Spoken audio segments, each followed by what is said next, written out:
سلام سلام كبرات تخطتل تأكيد كما ኣለኹም ኣነ ድሓኒ ኣምላኽ ይመስገን ያው ንጉሆ እዩ ዝሰርሐ ዘለኹ ድምፀይ ጎረረይ ምናምን ናይ ደቂ ሰለ ዝሓደርኩን እሽተይ እንትን ክብል ይኽእል እዩ ብዝኾነ ግን ናይቲ ማልውዕለ እዚ ማለት እዩ ምክንያቱም ስራሕ ዘይመንዓቕ መጀመርያ ብጣዕሚ ዘጽልአኒ ነይሩ ብረገጽ መጀመርያ ጽዳት እየ ነይረ ዳሕራ እየ ናብዚ እንትን ኢሎምን ማለት እዩ ቀይሮም ንሓጻብ ምጽኦም ያው ኩሉ ስለ ዝኸኣልክዎ ምስ ሼፍ ኮይነ ይሰርሕ ኣለኹ ማለት እዩ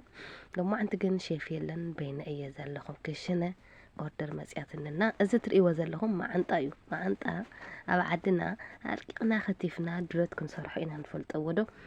ኣብዛ ዓዲ ግን ብሩዝን ብስጋን ዝኾነ ሓደ ቅመማትን ኣሎ እቲኻ ይምላእ ናፍቲ ማዓንጣ ማለት ይምላእ እሞ ካብ ይበስል ማለት ምስ በሰለ ሕጂ እዚ ርእሲ ሓንቲ ርእስና ማዓንጣ ሓደ ክንደይ ኪሎ ይኾን ደሎ 2 ኪሎ ይኾን 2 ኪሎ ይኾን ይዝኾን እና ደሞ መልሓስ 4-5 መልሓስ ካብኡኻ እግሪ በልዮም ዘማዓዲ ጥዑም ይገለመለ ይብሉ ኣነ ዕድመ ልክዕ ኣብዝና ኣለኹ ጥዕመ ይፈልጥን ዝኩሉ ዝሕጅ ዝሰርሐዎ ኩሉ ኣነ ጥዕመ ይፈልጥን ኣይፈትወኒ እና እግሪ ሓደ 4 እግሪ ጠቕላላ ነዚአን 200 ድርሃም ማለት እዩ 200 ድርሃም አጋጣሚ ሼፍ አይነበረን መጺኒ ሰራሪሕ ምናምን ይህቦም ኣለኹ ማለት ይኸው መሳርሕተይ እውን ሃለው አንክሊ ሊሊሊሊሊሊሊሊሊሊ ይብልለኹ እና እዚ መስል ያው ዕለተ ልደት ኣነ እግዚአብሔር ይመስገን ኣብ ስራሕ ይሕልፈዮ ኣብ ስራሕ ዝውዕልኩ ስለ ዝውዕልኩ ግን ምንም ኣይመስለንን ምክንያቱም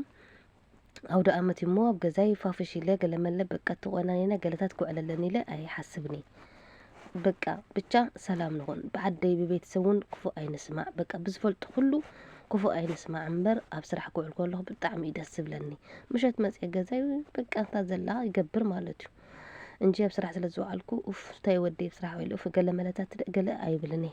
ደስ ኢሉኒ ዝውዕል እውነት ዝብለኩ ናይ ብሓቂ ኣውደ ኣመት መዓልተስ ኣብ ስራሕ ውዒለ ኢለሉ ዝሕለፍክዎ ግዜ የብለይን በፍጹም ደስተኛ ኮይነ ዝሕልፍ እና ኣሕዋተይ ዋናው ስራሕ እዩ